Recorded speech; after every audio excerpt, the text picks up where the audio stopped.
VVK วีล็อกเกอร์มือนี้มันมือเขาครับ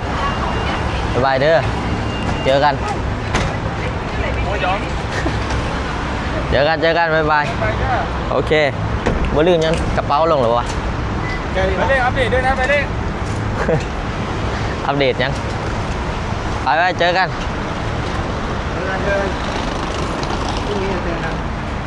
แบลิงยังบวกลับเนาะพี่เจ้า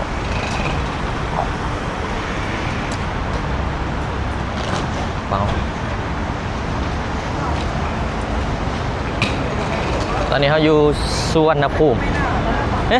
เขาอยู่ดอนเมืองนะสิกลับอุดรส่วนบีดแบนส่วนแบลิงสิไปยังอยู่กรุงเทพแหละสินั่งรถไฟที่สินั่งก็อยู่นี่บ่เดี๋ยวมาเบิ่งอันนี้มันน่ะเช็คอินได้แล้วเช็คอินก่อนเนาะ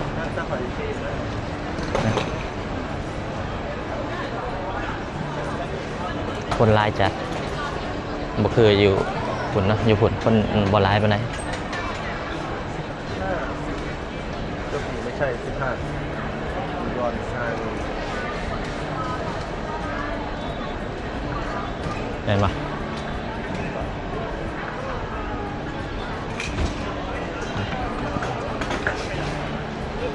ครับ let's go แล้วไปแล้วเนาะ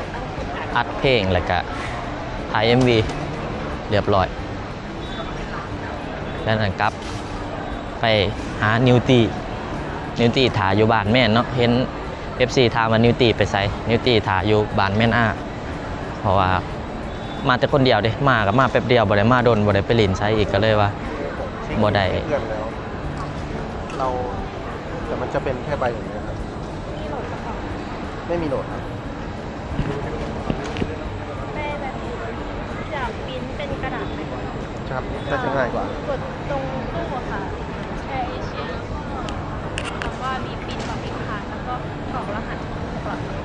ตู้ไหนครับได้หมดแล้วเนาะไปเอาเจียมาเนาะเพราะว่าแบลิงเช็คอันนึงเช็คอินในเฮาแล้วมันส่งลิงก์ให้กันบ่ได้มันต้องได้เป็นตัวเองอันนี้สิมาเอาปีกดเงินได้ปะกดเงินผมเห็นตู้ ATM นี่เมื่อหนาเจ้าถือเจ้าอยากไม่ได้บริพาทเจ้ากับถืออันนี้มาขันคนอื่นเช็คอินให้นะแล้วก็ใส่รหัสเมื่อคืนไปซื้อเขาเลยมาจากแมนลีวอลมันเกียรติติ๊ก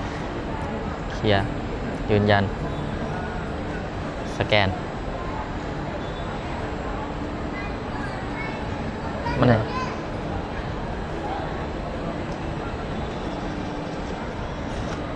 เนี่ยโอ้ได้แล้ววันนี้วอลเวียนเกตมันเกียรติวอลเวียนเกตโซน2เกรดเท่าไหร่วะเกรดนี่เกรด54อุดรธานีดอนเมืองเกรด54เนาะที่นั่งโอเค22F ซีท 22F เฮ้ยเขาทางไหนวะเขาทางนี้เลยแม่นปะ 22F ไปไม่ถึงเงินที่นั่งทั้งเครื่องเกรดเขาไปไหนคนเกรด54เดี๋ยวจะเขาไปไหนเดี๋ยวไป security ไปเจอกันเดี๋ยวไปส่งเดี๋ยวไปส่งบ่ได้ไปนำได้ลากกระเป๋านี่ไปทางอื่นเนาะไปเฮ็ดงานไปเฮ็ดงานสินั่งรถไฟอยู่นี่ว่าไปเพราะบินเพื่อนอันแบลิงกับสิไปออสแต่เนาะอีกออสเตรเลียประมาณอีกจักมือว่าไปประมาณอีกเดือนนึงนะไปออสเตรเลียแล้วโอเคเนาะเจอกันครับเจอกัน thank you ตอนใดสิได้เจอใหม่นี่มาทันอยู่วะทันโอเคเนาะเขาในเกตเนาะโอเคเนาะตอนนี้เราสิไปเกตเนาะเราสแกนเครื่องยังแล้วเบิดแล้วแล้วก็สิไปเกตเอาขึ้นเกตหา14 อ้เครื่องของร้ายเราอยู่นี่มาหอนในคิดหอนไม่กายแล้วเนาะอยากไปเนาะมีโอกาสสิกลับไปคืนอย่าเบิ่งไปหอนเกณฑ์แล้วไปเบิ่งว่าอยู่ไกลแต่มีน้ำยังบ่สิซื้อน้ำกินเลยเนาะเอาบิน3 โมงแต่ตอนนี้5 กะ 2 โมงยังอีก1 โมงเนาะชิวๆสบายเนาะเครื่องของกับร้ายเติบอยู่ในนี่ตึ้งเ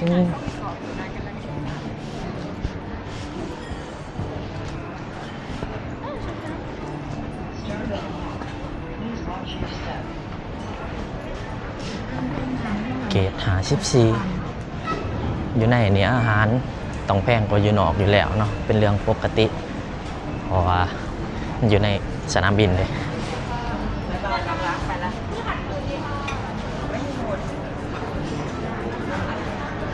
โอ้มีสตาร์บัคส์นำ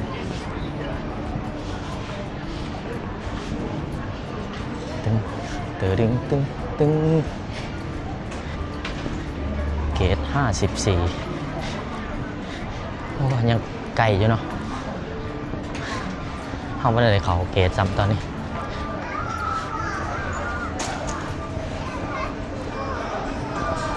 โอ้มี KFC นำโอ้เบอร์เกอร์คิงก็มีแมคโดนัลด์ก็มีเนี่ยห่านแบบเรียงกันเลยเนาะมีแมคโดนัลด์ KFC เบอร์เกอร์คิง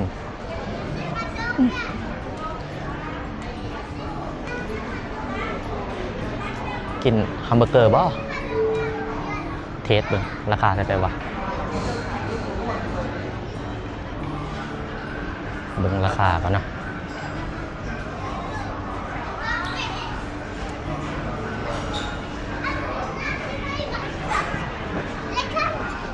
ว่าสิกินเบอร์เกอร์เนาะแต่มันแพงกว่าเบอร์เกอร์500แต่ถือว่าปกติเนาะอยู่ในนี้แต่ว่าเขาไปกินเอาถามไปกินอยู่บ้านเนาะอยู่หนอก็ระวังจุดเริ่มต้นทางเลื่อน Start off the walkway Please mind your step ยางตัวนี้ซะมันจังไหว ระ กว่า วัง เนาะ จุดเริ่มต้นทางเลื่อน Start ยาง off the walkway Please mind your step ระวัง ว้าวงามแท้โอ้โหมีจำลองบอลนังเครื่องบินเขาขี่เหมือนในกับของแอร์เอเชียเนาะสนามบินยนต์ขึ้นโคตรใหญ่เนาะสนามบินนี่ End of the walkway Please mind your step ระวังจุดสิ้นสุดทางเลื่อน End of the walkway หิวหนาวนะทุกคนมาจะกินหนาววันนี้นี่จะได้ปะบีบชิดมันคือคอยใส่จานตะกม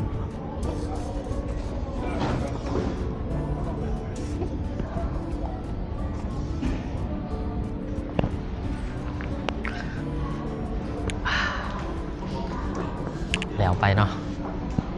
ยังไม่ได้ซื้อน้ำLet's go ตอนอยู่อเมริกาเขากินอันนี้แหละเนาะอยู่ห่างนี้ยังก็มีได้แบบนี้ร้ายสะดวกเนาะแบบนี้แบบเขาบางทีเขายางมาเจอหานน้ำมาสิ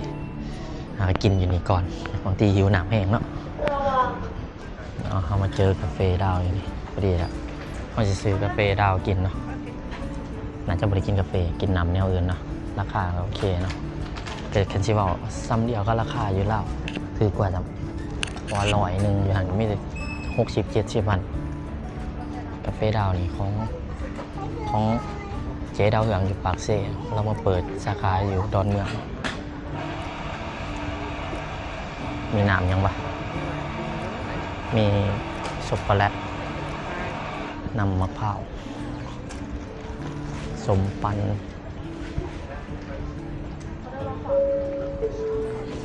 ซื้อยังกิน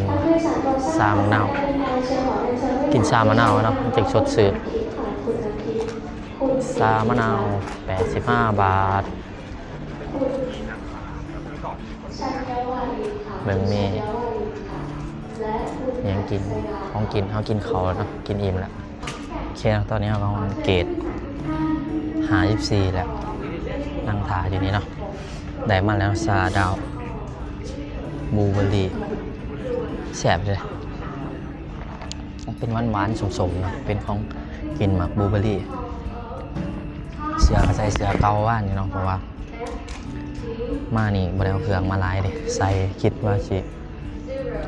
บ่ได้ใส่หลายนะก็ใส่แบบตื่นนอนแล้วก็ใส่แรงอาบน้ำแล้วก็ใส่เปลี่ยนก็เลยลืมคิดไปก็แล้วมาในเดียวแต่ว่าเป็นยังก็บ่ได้เปื้อนเนาะใส่ไปก็เป็นยังรอซื้อแล้วก็ถ่ายวีนไว้นึงแล้วก็มา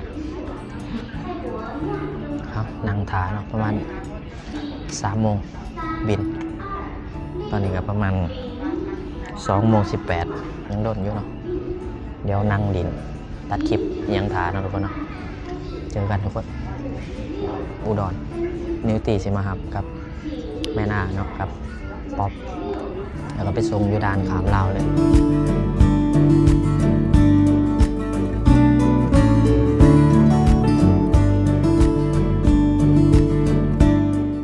โอเคเนาะตอนนี้เราก็มาหอน